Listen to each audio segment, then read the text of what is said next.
As a mortgage broker, you need to know how to build your digital identity, and that's what we're going to be covering in this episode. We're going to be looking at what is digital brand identity. We're going to talk about the areas of digital brand identity and unpack those for you.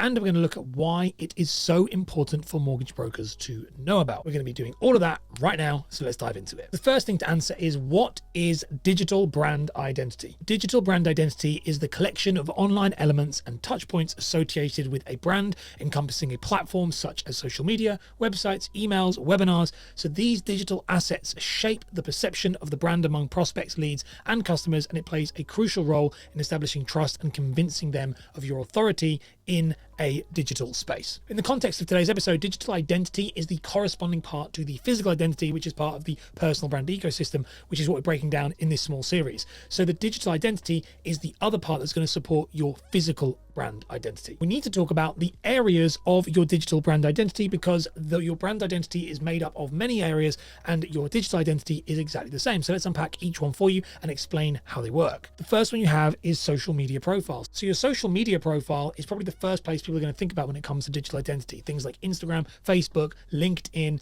YouTube, all of these places are places where your brand exists online. So people are going to go and check you out and see you there. So it's really important to make sure that it's a consistent and cohesive experience. Great example for this when it comes to digital identity for mortgage brokers and keeping that consistent on your social media is having the same profile picture on every single one, having the same brand message on every single one. So if you work with a specific type of client, make sure it's consistent and clear across the board. A mistake that people make with their social media is that if they have a photo of them and their kids on their Facebook, and then they have a photo of maybe themselves in a professional shot on LinkedIn, then it's very hard for that person to figure out who you are. Make it super clear. Make them understand that it's the same person on each individual platform, and that's going to make your life so much easier. The next one to talk about is social media content. Your content is probably one of the biggest parts of your digital identity. Your content is effectively cloning who you are and sharing that with the world so that they can start to know, like, and trust you without you having to be there. And this is why content marketing is such a powerful tool, and one that we don't use enough of as mortgage brokers and mortgage professionals.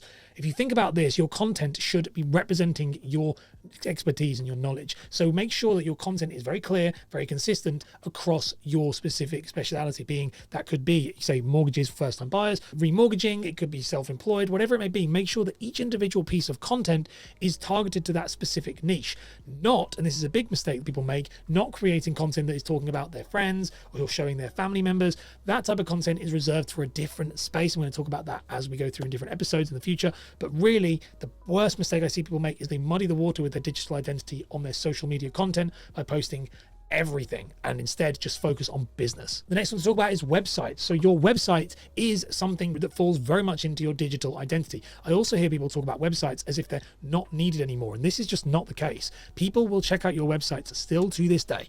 Now, does it mean you need to have good SEO and search engine optimization? Well, we're going to be covering SEO in a later episode for sure, but it doesn't mean that you need to. There are two different uses of websites. You could have one where people just go because you've sent them there, or you could have one where you want to be found in search, and that's a different strategy entirely. But you need to make sure that whatever your website is used for, it is a consistent image and a consistent brand across the board. If I am on your website, I want to be able to seamlessly move over to your social media platform and vice versa, and really shouldn't be able to notice the difference. There should be a consistent brand fonts, brand color schemes. All of that stuff needs to be in play. And if it's not, and if you just leave it to chance, then you are going to definitely get caught out. So let's talk about emails, because emails is a great place for your digital brand identity. If you think about this, every email you send, be that automated or direct, you're going to have email footers at the bottom where you can have information about you there. You're going to have maybe auto replies. You're going to have automated sequences potentially, which are getting sent to people who download your PDFs and your guides and your free courses. All of this stuff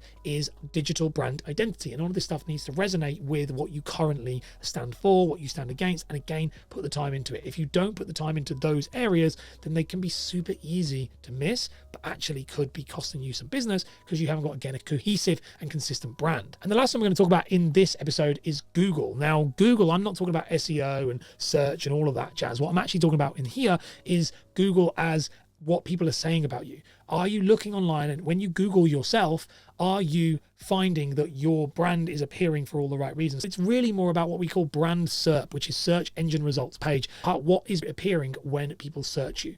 And by the way, if you've not played an active role in this, you might have a real fearful, like when you look at it, you might be blown away by what is actually out there about you, especially if you've had some checkered past or an industry that you wouldn't want to be associated with. A great one for this, by the way, for Google is, what is the name you are using and going by? For example, my name is Ashley Borland, but my business name and my professional name is Ash Borland. I chose Ash because that's what I wanted to go by, but the reality is everything is Ash. Not a single thing you'll find from me is Ashley Borland, because they're two different keywords, two different searches. People who are searching for Ash Borland wouldn't search for Ashley Borland, and the results don't appear the same. So making sure that your digital identity is built under a name is really important. I was speaking to someone yesterday, and literally they were saying their name is Stephanie, but they prefer Steph, and I was like, go after Steph then. Stop using the word Stephanie or using your name Stephanie. And there are so many advisors who do this, where they are literally going, well, I'm Dave, but I'm David, or I'm John, but I'm Jonathan. Pick a name, build your brand around that name, and do not deviate from that name. Stay on brand. So why is all this stuff important? The honest truth is, it's so important because it is your digital identity. It's what people are going to see, and it's what most people are going to see before they ever step foot into speaking to you physically in that physical brand identity world that we spoke about in the previous episode. This is the first thing they're going to do. And so if you are not nurturing this and making this a very, like I said, cohesive experience, you will lose business. It will be like a very leaky sieve, 100%. So you need to make sure that you're spending time creating a very consistent image that is consistent with your physical identity as well. Now, in the next episode, we're going to be looking at story, the next part of the brand ecosystem. I'm going to give you a structure you can use to build a brand story that will convert business. So make sure to check that one out.